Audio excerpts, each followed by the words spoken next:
Greetings everyone and welcome. I'm your host Captain Rye, and today's video I'm playing in the Tier 9 Premium US Super Heavy Cruiser, or Battle Cruiser depending on who you ask, Alaska, here in World of Warships. As the battle gets underway, it's a hot spot. It is a Tier 9 maximum battle, and it is Domination Match Mode. Now, I have spawned closest to the A cap point, so the A cap point is where I'm headed to support.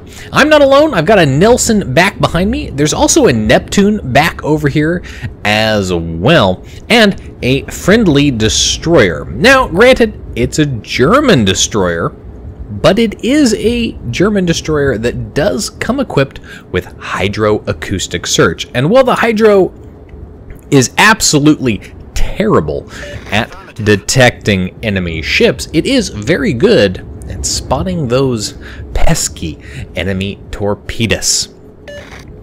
The enemy team and my team both have a 3 destroyer number, so there is no destroyer advantage right off the bat.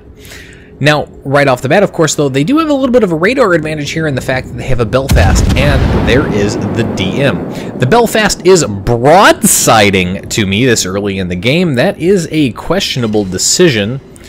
Do manage to cause some damage to that ship as I knock out a gun turret. No citadels, though, a little bit disappointing, but there is the DM. Now, that Soviet cruiser and his radar could be a serious problem. And at the very least, given my relation to the island and him and the distance, he is going to detect me regardless of whether I fire or not. He's well inside that detection range. And as a result, I'm going to start taking fire from both the Belfast, the Ibuki, and a few other ships that are back over there firing high explosive, and that's going to cause some fires here. The good news is, the DM doesn't seem to be particularly interested in shooting at me, even though I've turned in to present a bow on profile, should he decide to. Drops back behind the island, I drop off detectability. Once off detectability, I go ahead and pop the damage repair and put those fires out. DM gets taken out by our friendly Miyoko. That guy basically just sailed in a straight line. I have no idea what he was up to. I don't know if he crashed or not. I do feel bad for ships that do that, but at the same time, hey, that's an easy kill.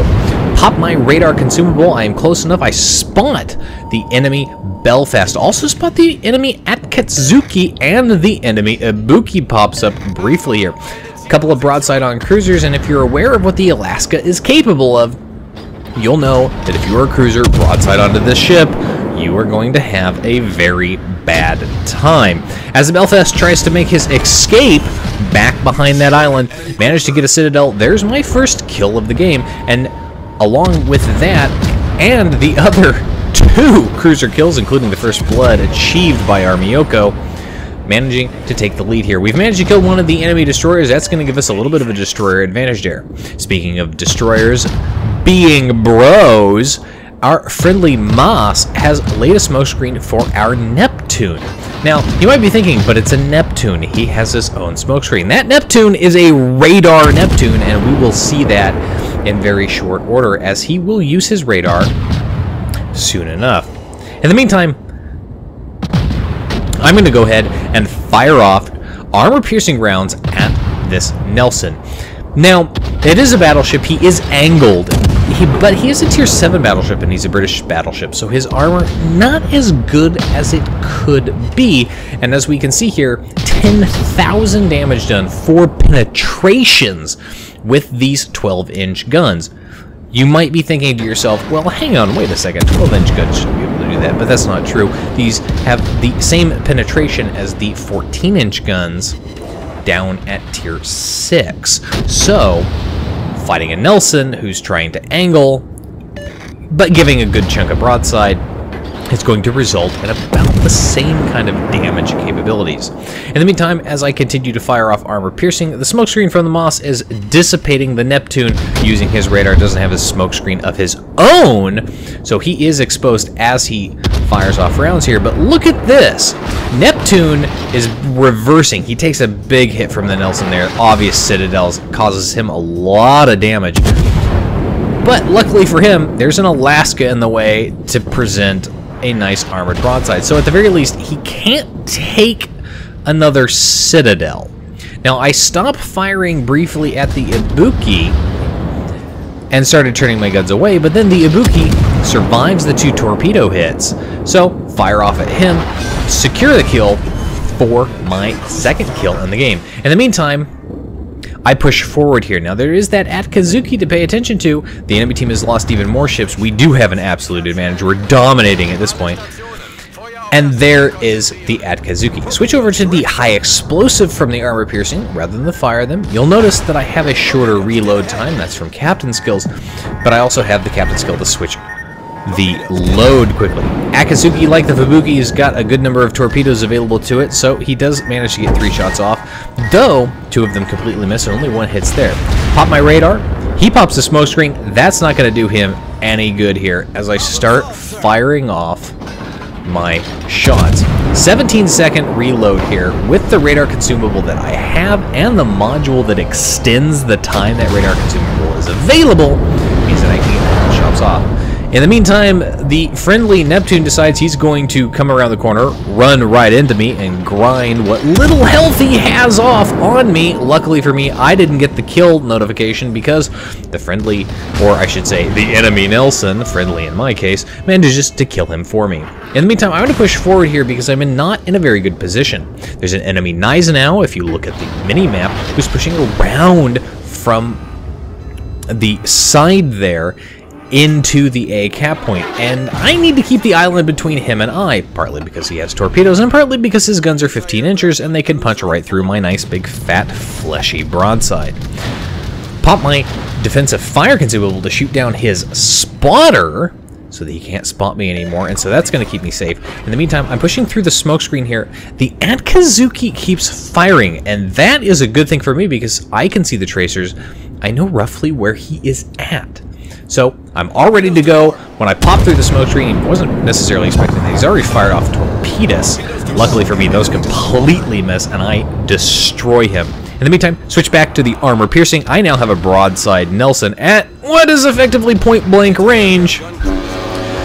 Sound my horn to him to let him know I'm coming for you, son. And worst of all, he straightens out for me.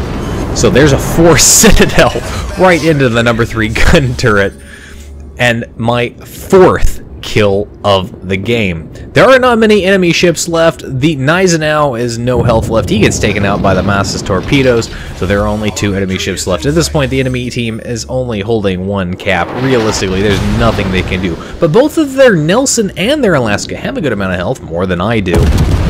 But that's alright, my team has the ship advantage. We have the destroyer advantage. We still have all 3 of our destroyers, regardless of the health. They are very, very dangerous. Fire off shots at the Alaska, manage to connect, do some penetrations, do a good amount of damage. Overall, I'm looking for that Kraken Unleashed. I realize that I'm right there. And so the Nelson obliges me with a wonderful broadside. Can I get the kill? I don't. 17,000 damage, 2 Citadels. But I put him on precariously low health with a lot of different ships shooting at him, including a friendly St. Louis. In the meantime, the enemy Alaska has changed course, and he is rushing right towards me, with me rushing right towards him. More hits on the Nelson. I'm really trying to secure this kill on the Nelson. I would love to get that rear turret fired out there. The Nelson doesn't have a lot of health, and not enough to kill him. Unfortunately, don't get the kill on him. Friendly Nelson gets it. In the meantime, though, there's the Alaska, and he's the last ship alive, so I go for the ram. There's my high caliber. There's my Kraken Unleashed for the game-winning kill. 100 and nearly 61,000 XP done, just shy of that by 6 damage, 5 kills, 7 citadels, over 1 million credits earned. Top of the team for XP earned, just shy again of 2,000 XP, 4 points shy at 1,996 XP. The next 3 top players on the team, ranked 2 through 4, are all tier 7s. Look at that, they did a really good job, so shout out to those guys. Nobody on the enemy team, by the way, broke 1,000. Anyway, that's it for today's video. Short and sweet and to the point. If you enjoyed the video, hit that like button, hit the subscribe button, hit the bell notification, and leave a comment down below. If you've got a replay like this one, you're welcome to send it to my email and maybe have me take a look at it, or even better, see it featured here on my channel. As always, you can find all of the links for various things in the video description down below, and I will see you next time. This is Captain Rye, signing off.